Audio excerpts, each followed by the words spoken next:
Well, hello and welcome back to the Lamppost Listener. My name is Daniel. I'm Phil. And this is a podcast where we chronicle transcendent truth by traveling further up and further into the classic works of children's literature. This is Season 10, Episode 17, The Arkenstone, which covers Chapter 16 of The Hobbit. Well, Philip, welcome back from paternity leave. Yeah, those are those P's that we need the plosives. Isn't that what they call it in the podcasting world, right? That's right. The plosive. You got to have a plosive card. World. Welcome back from paternity leave. Congratulations on the birth of your second son. I feel oddly refreshed and well rested. Yeah? Okay. Not at all. I was like, not even remotely. Know who is well rested is my co-host here, who fell asleep before recording and left me outside to fend for myself. Anna came upstairs. I was putting our oldest to bed, and I fell asleep. Which is, I think, anyone who has young children knows. There's just times where my oldest says, "Can you just lay down with me for a minute?" I'm like, "Yeah, sure." And the next thing I know, Anna's coming in like, "Honey, Phil's been downstairs for 15 minutes." She's like, "I thought you were in the bathroom or something. I didn't realize you were asleep." And then you said a bad language word and ran down those stairs in your socks. Oh, I'm ready to go. I'm prepared. Yeah, So I'm well rested. Your son, who is he 3 weeks old? Almost 3 weeks. 3 weeks old is well rested. He's doing great. He's doing wonderful. Sleeping a lot. Yeah, it was. He blitzed us. He came a little bit too early, but it's been great. He's gaining weight. He is no longer in the hospital. Mm-hmm. So things are looking up. Yeah. So he's doing great. We got to meet him. I held him earlier today. We went by the house. My kids mostly behaved. Not really. They did pretty well. It's exciting. There's a lot of toys there. Well, there's the excitement of whenever we visit your house. Well, now there's the baby we can't touch, but also the dog that both of my kids are terrified of. Absolutely terrified. Absolutely terrified of the gentlest dog in the world. Yeah. I think my kids, and this is maybe my fault, I think both of my kids have internalized, so I never want to have a dog at all. And they seem to think that dogs are bad, and you explained multiple times to them. I was like, no. You love dogs. It's I just love that dogs. Your wife is allergic. Anna's allergic, and we are literally out of the house from 7 to 4 every day. Yeah.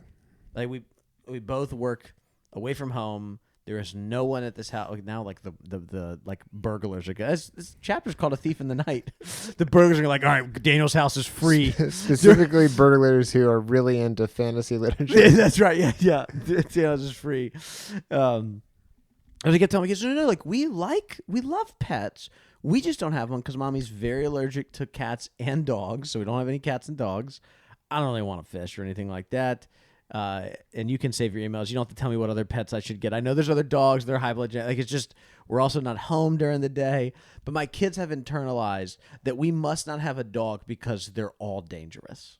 Yeah. That's just what they've decided. Yeah. Well, it's just an unknown. If you were around dogs all the time, then you'd probably be fine. Your son's always riding him bareback all the time. It does look like he's about to wrestle him sometimes. He'll just stop in the middle of a walk, go over to the dog, wrap his arm around his head, and then lean his head on top. Yeah. It's about to be your oldest birthday now. So he hasn't turned 2 yet. So you currently have a 1-year-old and a newborn, which is absolutely wild. Tough place one of them to be. is in diapers so small you can't buy them in stores. Where did you get him from? Oh, you said the hospital. From the hospital, yeah. The hospital. What about when he's out of these? Do you get him from Amazon? If I go to the post office, technically stamps are slightly larger, and so I guess that's the next size up. They're seriously so tiny. Well, I'm thankful that Anna was able to step in. She did a great job last chapter, but we're also very happy to have you back as well too. Part of why I came back is I don't want her to take my job.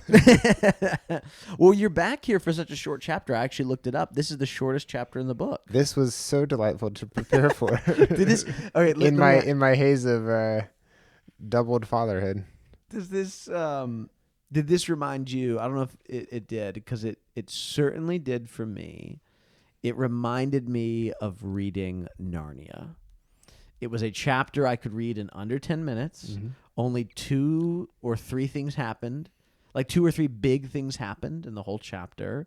And it also felt like there was a pretty clear kind of discussion around morality or ethics that kind of is at the heart of this chapter in a way that Narnia felt like it regularly had something just like this. This felt like the most Narnian of the Hobbit chapters we've read so far.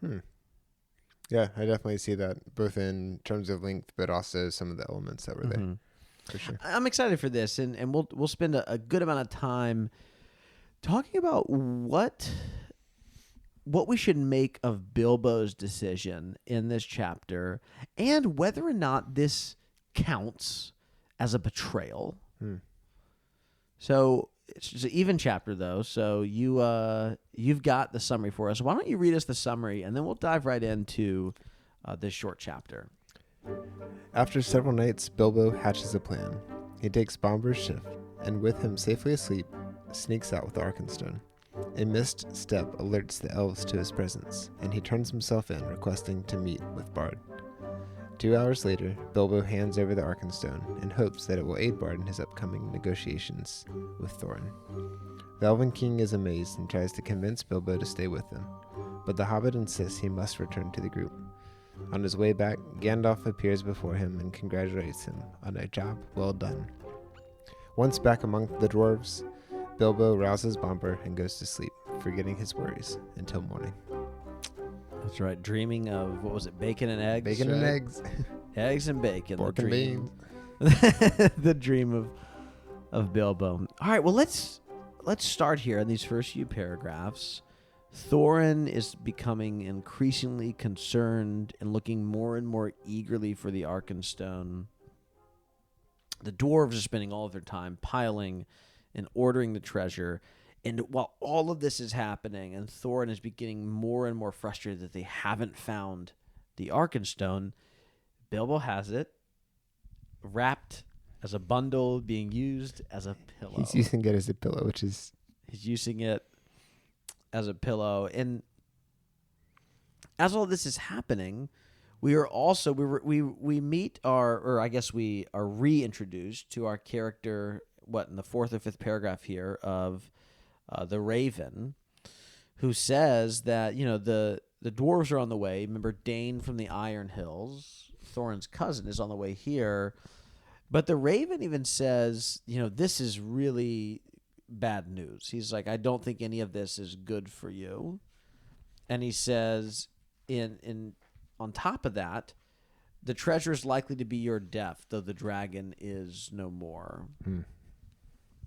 So the chapter starts, and actually the word grim is used multiple times, not to describe Thorin, but there is this atmospheric grimness all over this. Before we go any further than that, because this is in some ways a bit of a continuation from the last chapter, is there anything you want to add from the last chapter when you weren't here that you wanted to talk about? I'm not prepared to. No, it's fine. You don't have to. Speak on that. You're like, guess what? I only listened to the episode. I didn't read it. Did you actually read the chapter? I read that. I was actually prepared for it. So when you told me that you had already done it, I thought, well, shoot. Well, I forgot. I was so funny about that too. Is my plan was, I was like, oh, you know what? In the month, Phil's had a baby who's come a little bit early. He's doing great, but that's just a lot on your plate. It's like Anna and I can record Dancing Lawn, and we can easily record, chapter 15 to take that off of his plate. So he doesn't have to, one, record, and also, two, he doesn't have to prepare. So Anna and I recorded it. I was getting ready to edit it, and it was right around this. It was the same day that you had reached out to me, but I hadn't texted you yet. And Anna said, "You've told Phil not to prepare, right? Like you told him we recorded it." And I was like, "No, I forgot." So you're sitting there getting ready to. I'm biking to the intensive care unit, trying to listen to the audiobook, writing the summary as I lock my bike up, and then I'm also like, "Oh, we also have to do Dancing Lawn." I forgot. I felt so. I know. I was so frustrated myself. None of that's true. I had read the chapter in preparation because now that you and I have both read this book in its entirety, we can prepare a little bit ahead of time, and I didn't have to do a summary. It was really about the Dancing Lawn. I just thought, I was like, he's going to ask me to come over at 10 p.m. tonight when he realizes that we haven't done that. No. We were ready to go. We were prepared. So, but anything though, I mean, Thorin really, I wouldn't say a heel turn in the last chapter, but a pretty significant development as he really, isolates the dwarves inside the mountain. What do you make of his character here, even the continuation of that into chapter 16? Well, so for the last chapter, the way that he declares the mountain besieged and the way he's such a mix of he could be a hero here and he's not, and he's jealously guarding something that he doesn't have yet. He doesn't actually possess the Arkenstone yet. It's just such an interesting change where he's not pure evil. He's someone who should be doing the right thing, but because of this history, he's almost doing the most human thing. Like, this conflict and the way that everyone's kind of stuck where they are, even though no one's in a good position. He's up isolated in a mountain, and a bunch of people are outside in the valley, the valley, waiting to get up there. And winter's coming. Like, the weather's about to get a lot worse. This isn't good for anybody. And there's a solution that would benefit everybody, but no one wants to budge there, especially not Thorin. I guess he's probably the main problem here. But the rest of the dwarves do go along with it. We even hear this from Bomber when Bilbo comes to find him later on and says, I get it. They're all pretty much on board with that. Yeah. And it's in that context that, here we are in the first page of the chapter. What are we in? I don't know, about 5 or 6 paragraphs in. The first sentence of the 6th paragraph, it looks like here, is, that night, Bilbo made up his mind.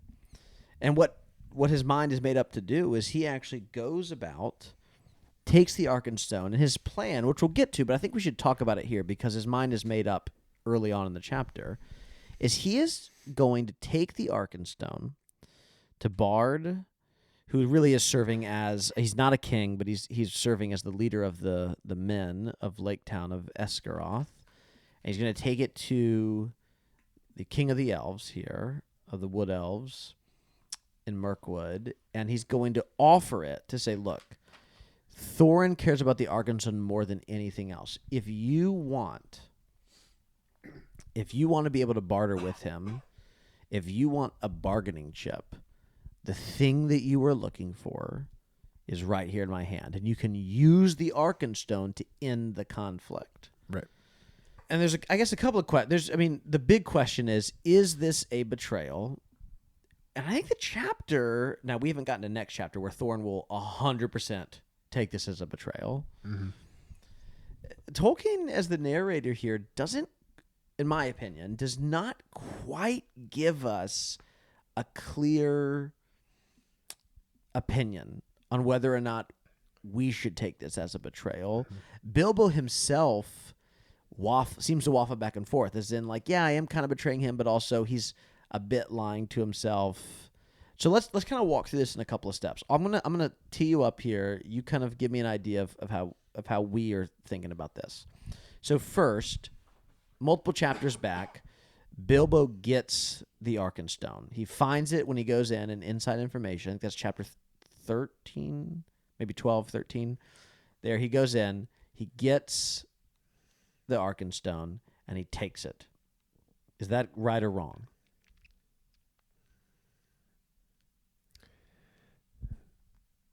So far, I think that's right.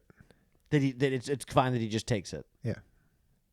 I'm gonna do the opposite. I'm gonna say it's that. So just taking it is a step to give it to Thorin. It could be. Oh, okay, yeah. So just taking it is wrong. Just taking it. He's taking it from the dragon. But he pockets it. He pockets it. And there's even a line that the narrator gives us that says Bilbo kind of knew that this wasn't part of what was included in his 14th share. Yeah. But he does take it, and then he doesn't reveal it. And now, before he leaves, before he even makes up his mind, he's sitting there using it as a pillow, knowing that Thorin is spending his days searching for this thing. Mm-hmm. Is it right for Bilbo, knowing that Thorin clearly is not fully in his right mind, is it right for Bilbo to hide it? To me, yes. because Thorin is not handling this Mm-hmm. correctly. And I think that if Bilbo gives him the Arkenstone, it's not going to help alleviate that situation. Okay, wait, this is interesting. So, because I think I would disagree, but I like this idea of like, is there okay, if I draw out this, does it leave more time for Thorin to come to his senses? As opposed to if I give him the Arkenstone, now he has all that he ever wants, and there's no reason to ever speak to anyone on the outside. Right. That's not a bad thought, actually. It feels like that Bilbo, though, has this uneasiness about him that everything he's doing is relatively dishonest. Well, so for most things where you say, is it this or is it this, it's often a combination. Oh, I know. We're just playing a little game here. Yeah. This one is a mixture. So he's trying to do the right thing. He's probably not doing it the best way. And he's also a little bit he's too into it now. He's gone too far. Mm-hmm. Like, he could have just left Arkenstone. Yeah, he could be like, "Oh, guys, I found." Well, okay, wait. Could he? Can Bilbo come forward and be like, "Hey, guys, I was searching for it and I found it"? I mean, I feel like he kind of can. I mean, that's being dishonest. Yeah, and he doesn't have to be like, "Oh, I was sleeping under this the whole time." It was under your pillow the whole time. Yeah. Well, I appreciate you telling me. Yeah. That's I right. won't punish you and throw you off the mountain into the valley. But he could come forward with this. But obviously the much bigger decision is he is going to sneak away from the mountain, and we'll get to that in just a moment. He's going to get a rope, sneak away from the mountain, and go to who Thorin is now viewing as his enemies. Whether or not they are his enemies is a different discussion that probably is going to be saved for next chapter. But Thorin certainly sees Bard and the Elven King as his enemies. Bilbo's going to go to them. He's going to give them the Arkenstone. Is this a betrayal? Is Bilbo betraying the dwarves and his friends on this, of this quest? I think contract-wise, it's probably a betrayal. Do you think they're friends? Are they all friends? They definitely didn't start out that way. No, but now okay. It seems like they are, but I feel like friends would be able to talk to each other about this issue a little bit better. So maybe Thorin's not being a good friend. Yeah, I mean, we know that Bilbo has developed relationships with the dwarves. I think this is a very different thing if this happens in chapter 3 or 4. At this point, I would argue, yes, there is a actual friendship there. There is a mutual respect. Remember, just a few chapters ago, Thorin takes the mithril that he finds and he gives it to Bilbo as more like a friendly gift, less of a business deal and more of a, you've been so great to us on this trip. I want to say thank you. Mm-hmm. So I think they are friends. And maybe, Bilbo is closer to like Balin than he is to Glowin or something like that. You know what I mean? But no, I think there is a bit of a much stronger relationship, obviously, than appeared in chapter 1. Because I would argue this is a betrayal. And the bigger question is not, is it a betrayal, but is it a betrayal that is worth making? Yes. Yes, he is sneaking out. He is taking the thing that he knows Thorin is looking for. He is betraying the people that he is in both a business contract with, but really has been through, thick and thin with throughout the last, was it 6 months at this point? They've been through a lot of things together, right? They've saved him. He has saved them. That's true. I think I'm forgetting about all the really dire situations that they got through together. Yeah, and so to be here and to take this away without, and I think what does, if I actually had to critique some of Bilbo's, and I don't know that I would have chosen anything differently myself, if I had to critique any of Bilbo's decision making here, it would be, it seems as though he has not had any conversation with Thorin about these things. Now, it might be true that we're long past having any kind of fruitful conversations.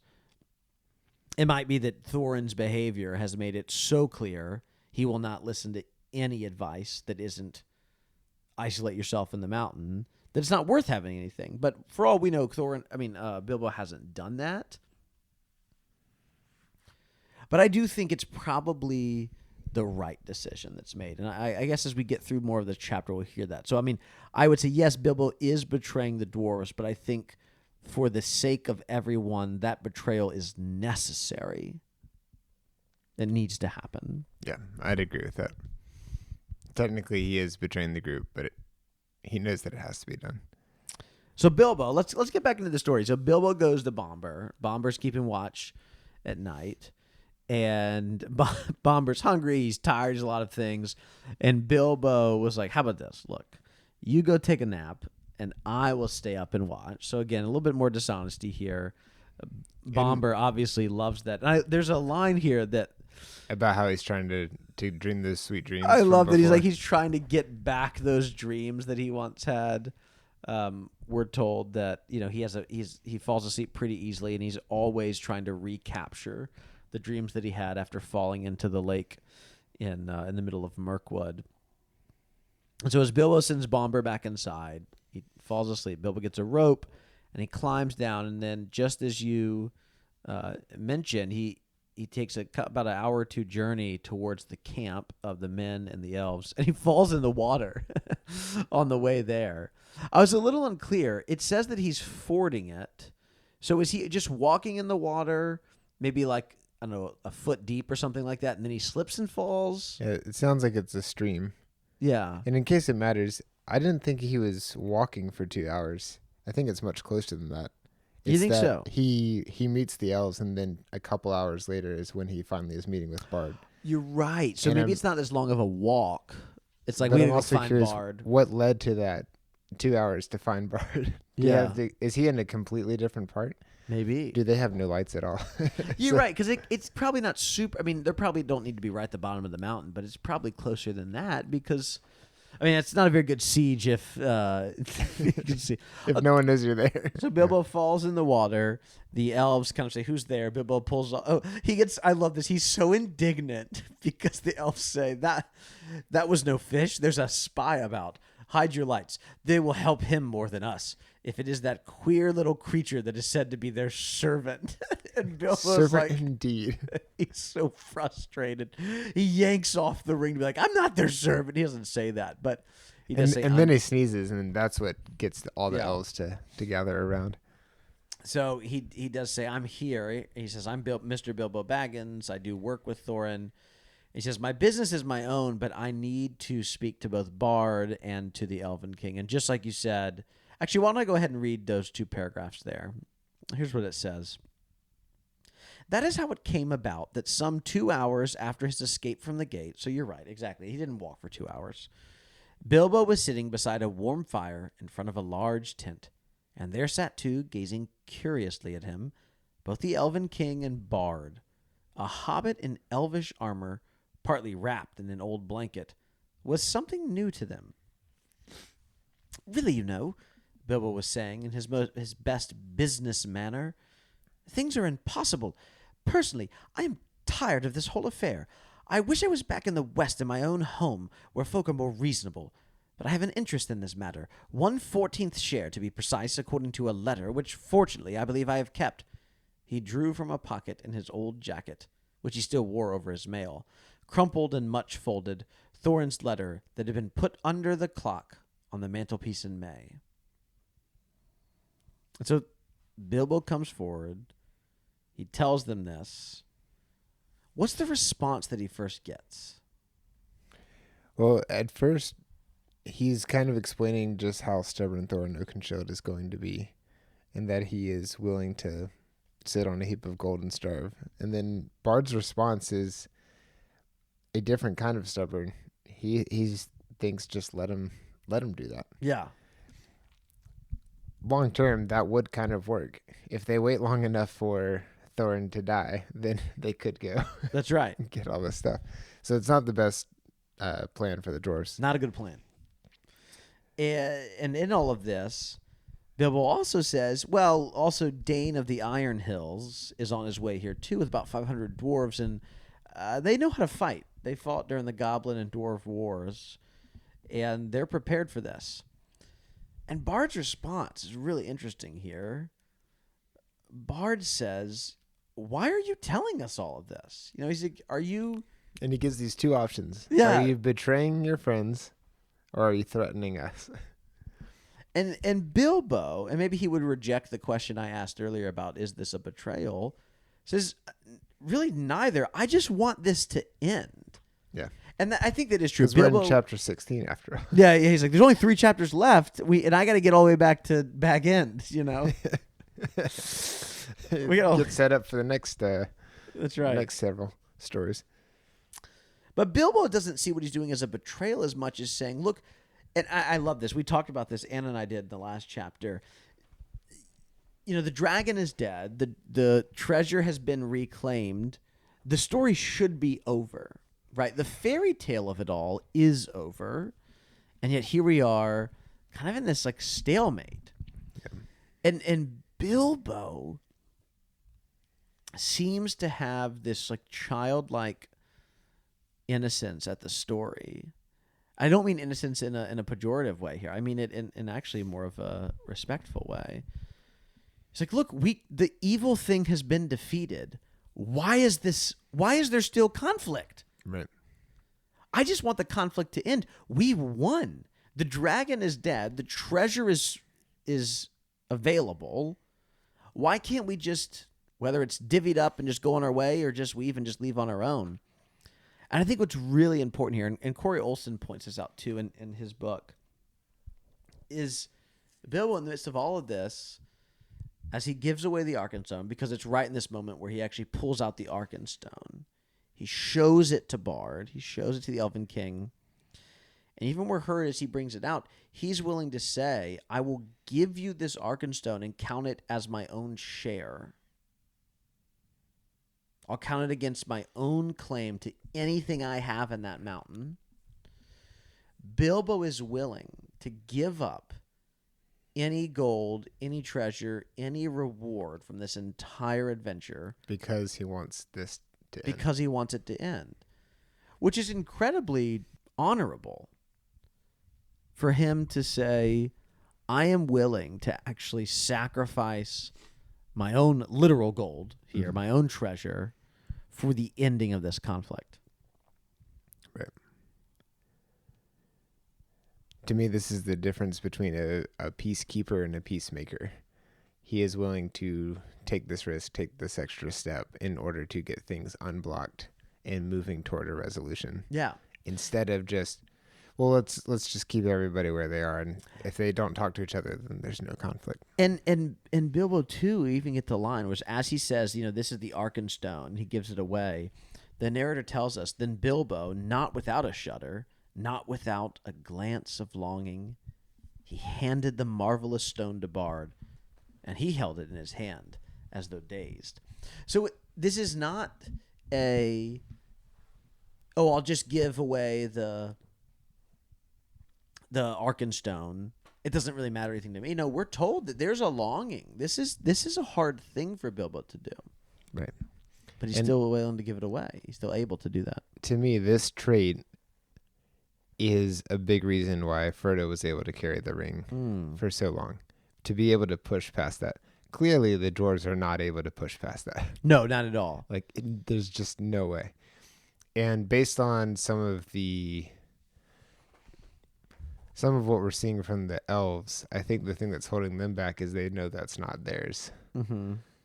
So they're not reaching across and grabbing it. But I think if they did possess it, they probably wouldn't give it up based on everything we've seen about the elves. They have a really great setup, but they don't necessarily share it with others for more than like a temporary or a guest here type scenario. Here's a question for you.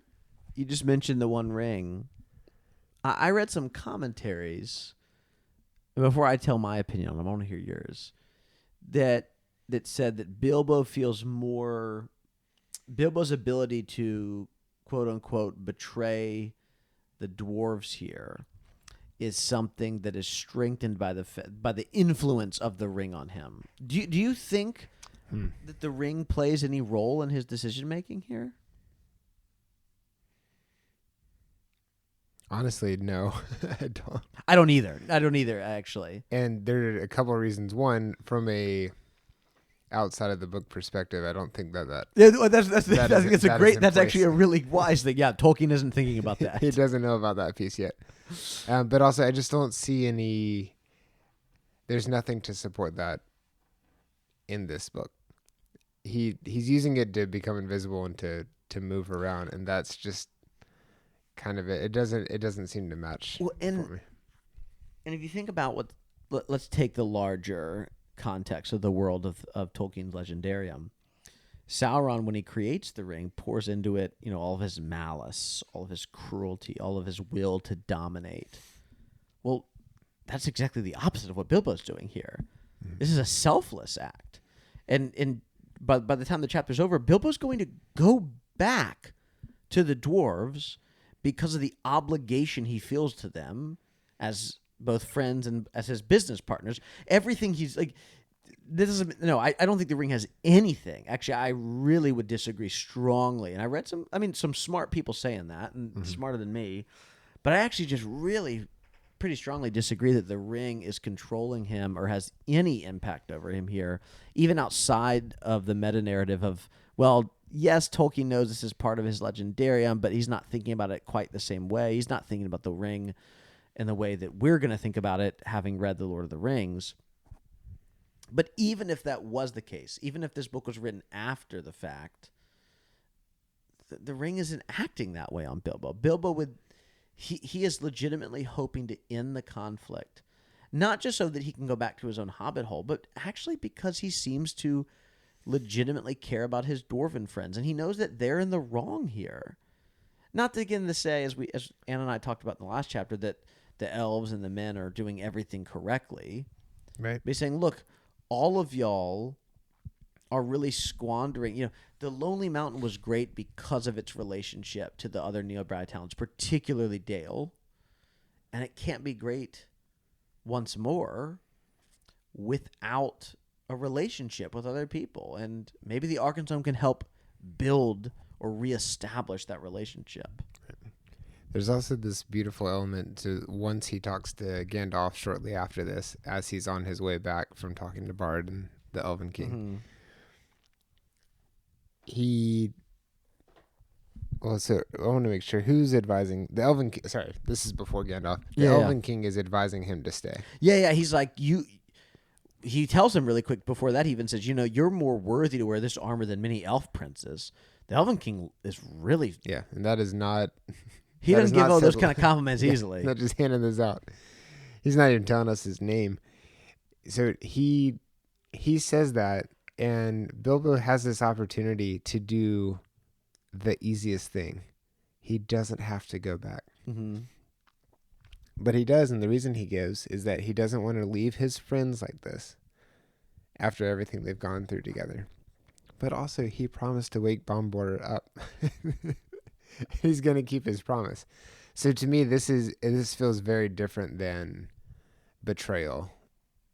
This feels like a very intentional going against what they would probably want for the greater good of everybody. Yeah, together. Well, and he wants to go wake up Bombur because in many ways he doesn't want to implicate Bombur, and that shows that they're friends, right? He wants to go back. One, because he wants to keep his word, which is a little silly given that he's a thief, and actually is acting like a burglar in this chapter. But he also wants to keep his word that, okay, let's say he does escape here with the Arkenstone. Well, who else is going to... Bilbo won't actually have any repercussions for that. He's down there in the camp. It's Bombur who will. Yeah. And Bilbo seems to care about him. Yeah. Now, there's also, I will say, just for the sake of argument, it is also a little easier to remain undetected about what he did if he goes back. That's true. So I think he buys himself a little bit of time. Yeah, but then he's still stuck with them. Like, he's going to have to sneak out again if that's the case because, great, he goes back in. Is he hoping? Maybe he's overly, I don't know, maybe naive about the ability for the men and the elves to easily negotiate this. But because it's hard. I think the one flaw in Bilbo's plan here is that he is assuming that if Bard shows up and says, "Hey, we have the Arkenstone. Do you want it? We'll trade this for some of that gold in the mountain." He's incorrect in thinking that Thorin is going to react with anything other than, "You must have stolen it from me." Yeah. There's no way that you have the Arkenstone. You must have already been here in the mountain, stolen it from me, and so now I trust you even less, which is kind of what's going to happen in the next chapter. I might be getting this mixed up with something else, but I thought that Bilbo dropped it over the back of a boat at the end of the movie. He does. He says, "Oops." I don't know what that is. You don't know the reference? No, I don't. From Titanic. Oh. I was like, they're looking for that giant diamond that whole time. Yeah, I remember. Then Rose throws it over when she's. Yeah, okay. All right, been 84 years. Last thing in this chapter, though, is the reappearance of Gandalf. Gandalf the Grey. Coming back. He's back here. He is in 3 paragraphs. He's in 3 paragraphs out of nowhere. And we get no explanation for where he has been, what he has done. And then Bilbo's like, "All right, cool, it's great to see you." And then he goes back. And oddly, he's here just to remind the reader that there's only a few chapters left. He literally says things are drawing towards the end now, unless I am mistaken. So I guess there's a little bit of mystery left. Yeah. He's not all-knowing. I do appreciate the line that Gandalf does say, "There's always more about you than anyone expects," which you think kind of includes Gandalf. That is as much as Gandalf does seem to know, and he knows a lot, that Bilbo still seems to surprise him. I don't think he really saw this coming necessarily. Yeah. Not much to talk about with Gandalf here because he does tell us that all in good time we'll know more.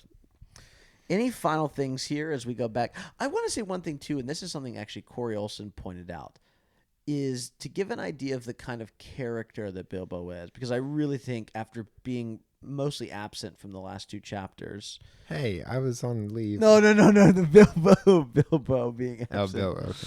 for the last 2 chapters. He really obviously plays a huge role here, and I think comes across as quite heroic, despite some of the decisions that he's making. Bilbo, when in comparison to Bard and the Elven King, to Thorin, all the dwarves, really everyone but Gandalf here, it's really telling, and Corey Olsen points this out, as I just mentioned, that when he goes back, the chapter ends, he lays down, he's soon fast asleep, forgetting all of his worries till the morning. What does he dream about? He doesn't dream about treasure. He doesn't dream about glory or victory. Eggs and bacon. He dreams about eggs and bacon. He dreams about the comfort that has always been the thing he's valued. Yeah. He dreams about the same thing he would have dreamed about in chapter 1 of the story. And so it does show us this, whatever kind of dragon sickness the dwarves are under just has completely passed over Bilbo. He just, he doesn't seem to have the same love. And we're going to get this from Thorin on his deathbed in a few chapters. Spoiler alert. When Thorin says, "If more of us valued food and cheer and song above hoarded gold, it would be a merrier world." I mentioned before that at our school, our 5th graders have a catechism they start with every day. A lot of our grades have catechisms they start with. The 5th grade one, which I got to work on a team that helped kind of create them, that I'm pretty proud of. It has a couple of different questions it asks. My favorite part is this ahistorical exchange that occurs between St. Augustine and Tolkien, where we ask kind of what's the purpose of learning what is good, true, and beautiful. And I won't do the whole quote, but there's the St. Augustine quote from On Christian Doctrine where he says, we need to learn to love things in the right order, to love what is to be loved, to not love what is not to be loved, to make sure that we love the things that should be loved more, not less. And it kind of goes through kind of this it's really important that we love things correctly. I just was asking our faculty. I was leading a PD session this past week, and I asked a question I think any of us can think of, even as parents, you can think of this too. It's like, what are things that your kids and listeners can think about this, that our kids love too much? It's not a bad thing, but they just love it more than they should. What are things that our kids like, but we actually need to help them actually love? Mm-hmm. There's this right order to things. And so our kids, our fifth graders, think through this, a very big philosophical, you're pulling from the 4th century with St. Augustine. Then you want to ask a 10, 11-year-old, okay, well, what does that mean? What do we do with this kind of dense philosophical idea? So actually Thorin tells us. He tells us we have to love food and cheer and song above hoarded gold. That's what makes the world better. That's the good things they're supposed to go after. And we see this here with Bilbo, right? He falls asleep dreaming not of gold, not of glory. Both things, both those two G's there, the gold and the glory, are going to be the big things that lead to the battle of the 5 armies. He just dreams of eggs and bacon. And I really get the sense that Tolkien wants us to realize, like, that's what we should be dreaming of. That's what we should be valuing and wanting deeper than these other things. Any final thoughts? We've talked about this a little bit before, but I keep coming. Why is it eggs and bacon? Because it's not actually the material eggs and bacon. I think it's what it represents. And the most recent positive association with food that we had was when they were all at a shared table together.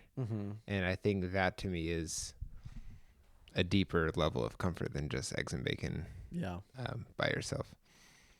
And part of what makes the current situation so difficult for all the characters is that they are at odds and they are not together. They're separated, they're isolated, they're literally at different levels. And the tension is building, the conflict is growing. Yeah. Well, I think it's a great place for us to end here. This has been a really fun chapter. It's been good to return to chat about this with you. And I think it's time for us. We've got some listener feedback. Actually, we should say what we're doing next episode. So we do have 17? Chapter 17. Next episode is called The Clouds Burst. And in that chapter, the Battle of the 5 Armies is fought. Could be a whole movie right there. Yeah, unfortunately. All right. Well, before we leave, though, Phil, we do have listener feedback. I'll let you do the end credits, and I will read our email here. It's from our listener named Josh. Email from Josh here, and I think this is going to be a fun one. Josh says, I've been enjoying listening to you guys read and discuss the Narnia books. We used to do that, right?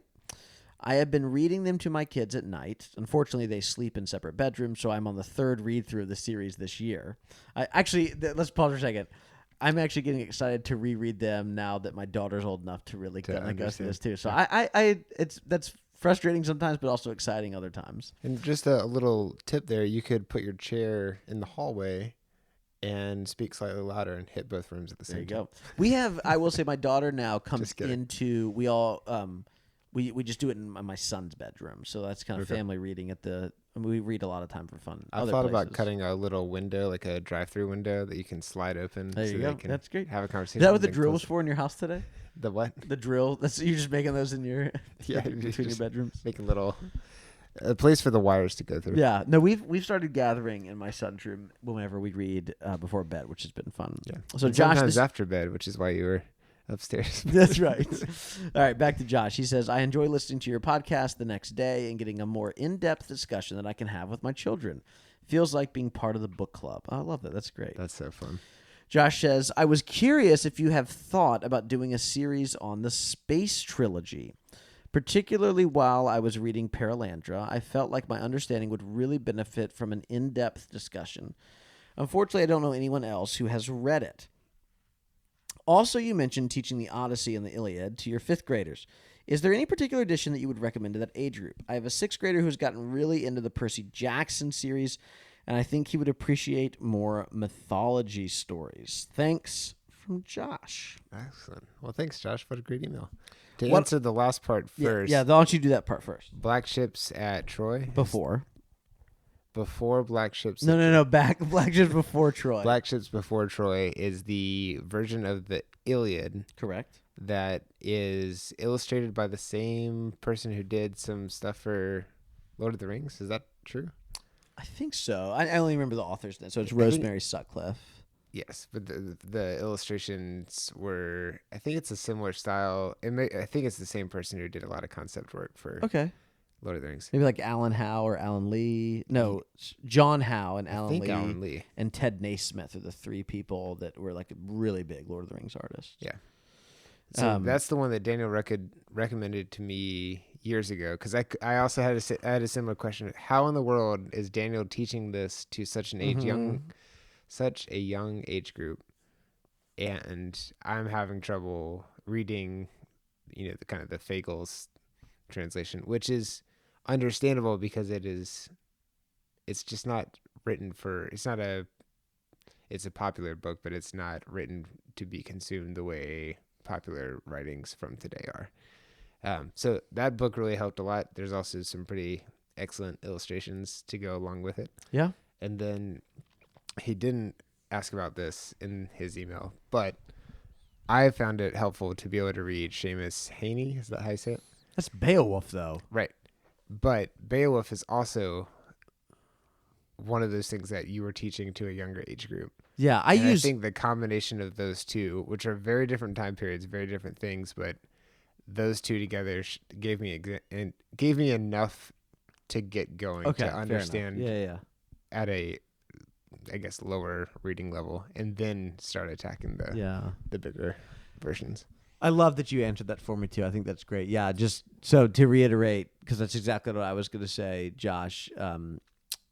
Rosemary Sutcliff, who wrote about 50 years ago or so, I want to say, I might be wrong on that. I think it's about 50 years ago, wrote Black Ships Before Troy, which is a retelling of the Iliad, and then The Wanderings of Odysseus, which is a retelling of the Odyssey.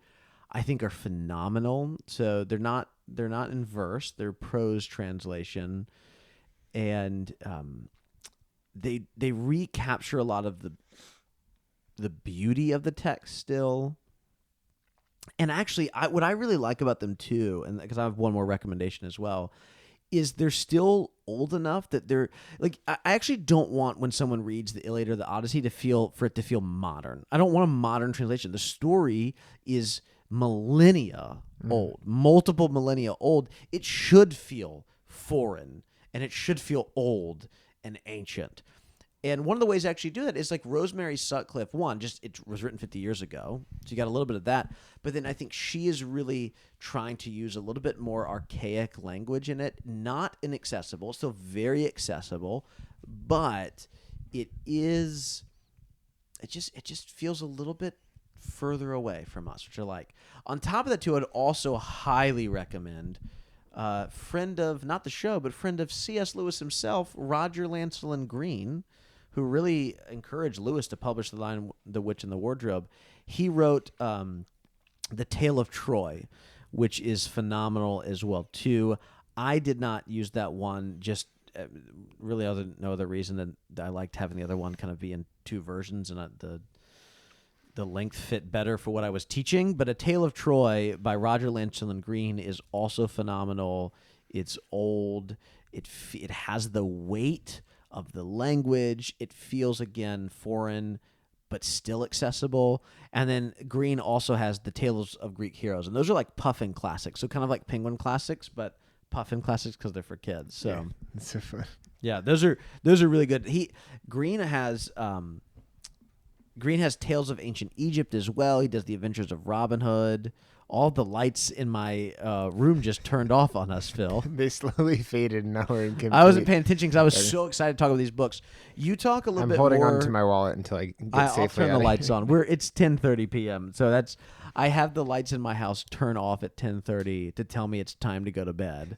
But we need to answer the rest of Josh's email before we do that. So, okay, I'll just say that one more time. And I'll put these books in the episode's description. Rosemary Sutcliff, Black Ships Before Troy, Wanderings of Odysseus, and then Roger Lancelyn Green, The Tale of Troy, Tales of the Greek Heroes. He's got a bunch of the greats. They have Tales of Ancient Egypt, which are great. He did one on King Arthur and the Knights Round Table. I think that's the one our fourth graders read. Again, a little bit denser. I think if he's got a sixth grader, I think that's a great place to enter into those. Obviously, the subject material can be a little dense, a little dark, and the language itself can be. You're gonna. It's more like reading something like Tolkien and Lewis. But I think that's what you want it to be that way. We're still talking in the dark, by the way. I got excited. I'm sorry. Phil, vamp for a second. I'll turn the lights back on, and then what about the space trilogy? Have we thought about doing that? Yeah, well, just before you get... Well, now I can't see you at all anymore. The illustrator was indeed Alan Lee. Oh, okay. And Daniel was saying, oh, okay. And he's still walking around the house. No need to vamp because you're back, but it was Alan Lee who did the illustrations. In terms of the space trilogy... I've read the first book. You've read all three. Oh, yeah. I am not against doing that later. We actually thought about doing that. We almost thought about doing it directly after Last Battle. Immediately following the Last Battle. I would need to look at the first book again. Mm-hmm. The first time I read it, because you gave it to me as a gift maybe 5 or 6, 7 years ago. And it was a challenge to read because it is... science fiction from a particular point in time where not everything was known. What year did it come out? 50? No, before 30s, 39? And because I think it's 37, 39, and 43. Okay. Are the 3 years. But I'm just pulling that out of my head. I could be wrong. That particular time was so far before our actual space program and some of the stuff that we learned as a result of actually trying to send people into space, that it was a harder to work through thing. However, I've changed a lot in the past 4 or 5 years, and I think I would enjoy it a lot more now that I've had more experience reading things from different time periods. For example, I've reread Brave New World for the first time since high school, and then I also read Fahrenheit 451 for the first time. And so just science fiction from almost 100 years ago now at this point just has a different feel to me. So I think I'd be more open to it. And I feel like my attention span has improved a little bit, and I'm able to consume stuff like that with more ease. Yeah, and there's some other people who I actually just had. Well, first I'll say obviously our friends over at Pint with Jack, they have read through the first 2 books. They will do That Hideous Strength soon. So if you want to listen to them, they've covered the first 2 books in depth, which is great. I also at the Lewis conference I was at just last month that I got a chance to speak at and talk about Narnia as a foundation for children's literature. 2 of the sessions there were taught by 2 new friends of mine who I got to meet, 2 other speakers at the conference. One is Annie Crawford, who classical educator. She talked about Out of the Silent Planet, Lewis, science fiction, and the baptized imagination. So I'd love to have her on the show sometime soon. Maybe we can talk more about that. And then Dr. Josh Herring, who just wrote a book that I am mere chapter or 2 into on Lewis and gender. But he talked about unity in Lewis's Ransom trilogy. And so there are some people out there. It is true that as far as the Ransom trilogy goes, also sometimes known as the Space trilogy, there just aren't a lot of people that talk about it and love it deeply. But the people who do love it and enjoy it really love it and enjoy it. I would say one of the things, too, for me is I am someone who I absolutely adore That Hideous Strength. It might be my favorite thing that Lewis ever did. I waffle back and forth, but it's up there for me. I really like Paralandra. And then I'm not the biggest fan of Out of the Silent Planet, but I've only read that one once. And so maybe I need to revisit that. I don't dislike it. I enjoyed it. But That Hideous Strength, I would just only want to talk about That Hideous Strength the whole time. Like, I think I probably mention That Hideous Strength to someone at least every few weeks. Yeah. Which for a book that most people have not read is kind of a weird thing to like be randomly pulling, like, well, there's this one scene where Jane Studdock does this and That Hideous Strength. It's like, oh yeah, no one else knows what I'm talking about when I say that. So our seniors, I love this. Our our seniors at our school all have to read That Hideous Strength, which is really fun. In our it's part of gym class. No, it's actually we only read it in. Oh, yeah, I was going to make a joke, but you already said gym class. That was. I love the way our brains work. In that, I was going to make. No. Oh shoot! I was like, no, I was going to say no. We only read it in art or something. And Hey, I was like, for our Patreon page, can you put the following? If Phil were to open a C.S. Lewis themed workout gym, should it be called That Hideous Strength or Weights of Glory? You've already made that joke so many times. I know, but I want to see. I want it to be on a poll. Do a poll, okay? Yeah. Do a poll. That's great. I'll make that happen. But yeah, we've also too. I think one of the things we've really liked doing. We mentioned back in season 8 when we read those Lewis essays. Is saying. We read through Narnia, and there's a lot of people reading through Lewis. And I think that's a great thing. And I would still absolutely say we're a C.S. Lewis podcast because Lewis's name appears in just about every episode, and it's really the foundation in his work and his way of understanding the world that really undermines the way you and I are still reading books. But I think Lewis would really want us to go deeper into the canon of children's literature, deeper in, further up and further in. That's what we say at the beginning of every episode. And that's kind of why, and that doesn't mean we never will go back to Lewis, but it's why at least for a little bit we're spending a bit of time reading through some other stuff. Mm-hmm. Things that, and someone actually asked me, so I was speaking at this conference, I was talking about Narnia as a foundation for children's literature. And, I get asked this a lot. Okay, well, how do you know? Okay, it's really easy with, like, the Western canon, okay? That no one's going to argue the Iliad, the Odyssey, Dante, Shakespeare, blah, blah, blah, are great books. But children's literature is harder because it's newer. And I say there's kind of... I gave 2 reasons. I'll only mention one here just for the sake of time so we can wrap up. But I said, well, one thing is if Lewis spoke positively about it, I count it.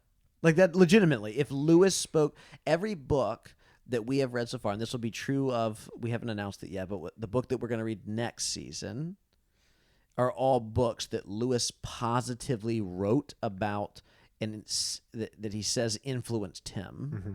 And so I'm like, well, if it's good enough for Lewis, then certainly it's good enough for us. And what are the things that we're missing because we're only rereading some of the same things? And that rereading is very good. Lewis talks about that all the time, but I'd love to have this podcast be a place where we can open up an invitation to books that now our kind of ideas, like, some of the books are more like The Hobbit where most people have read them. Other books are more like Prince and the Goblin, or maybe there's some other ones from the 19th century that we would say, hey, I don't know if a lot of people have read this book, but let this season of the show be your invitation to read it. Lewis thinks it is worth your time, and I think we probably want to trust him on that. Yeah. I think that's probably where we'll wrap up, though. Yeah. But yeah, I'm certainly not against ever doing the Ransom trilogy. I would be very excited to do that. I just would want to rush through books 1 and 2 just so I can get to That Hideous Strength. Yeah. But we wouldn't. Maybe we just do the third one. We have you have to do. Well, ironically, actually, don't have to do the first 2 because the third book has so little to do until the last 100 pages with. Oh, really? Yeah, I mean it's. Yeah, we need to talk. You got to read it, dude. Yeah. Legitimately, it's some of the most amazing. George Orwell said it's one of the books that had one of the most important influences on him to go write 1984. Yeah. There's a story. I don't know how true this one is. I've heard it told before that he wrote 1984 because of how much he liked That Hideous Strength, but it was too religious. He's like, I need to rewrite that, but it be not religious. So I'll go do my own version. It's 10,000 times better than 1984, and I like 1984 enough. Okay.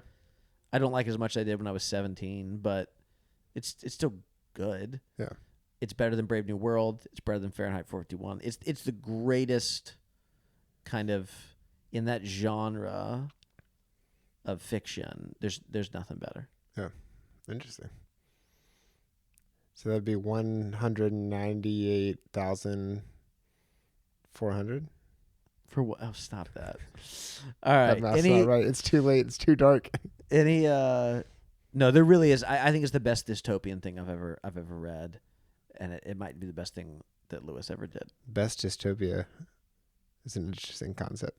Best dystopian novel. I know what you're talking about. All right, do you want to go ahead? It's time for us to end. I will. We gotta get out of here. Yeah, we gotta get out of here. It's time for the end credits. The lights are gonna probably turn off again sometime soon.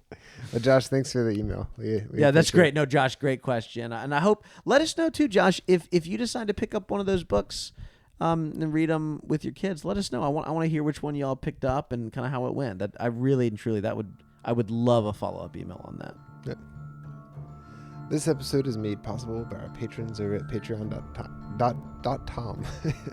Patreon.com. If you'd like to support the show, you too can then listen to a bonus episode each month along with other rewards. Special thanks goes to John Marr, Emily Wakefield, Ryan Smith, Andrew Trophy, Becca Brown, Christiana Lyon, Ian Wooten, and Hannah Anderson for supporting us at our top tiers. Listener feedback can be sent to hello@lampostlistener.com. Voicemails can be left at 406-646-6733. Previous episodes, links, and book information is available at lampostlistener.com. A review on Apple Podcasts will also help more listeners find the show and join our read-throughs. Thanks for coming along this journey. And for some reason, this is highlighted in red. Wait, what? And we will be back soon. It's a threat. We're going to be back soon. See you then.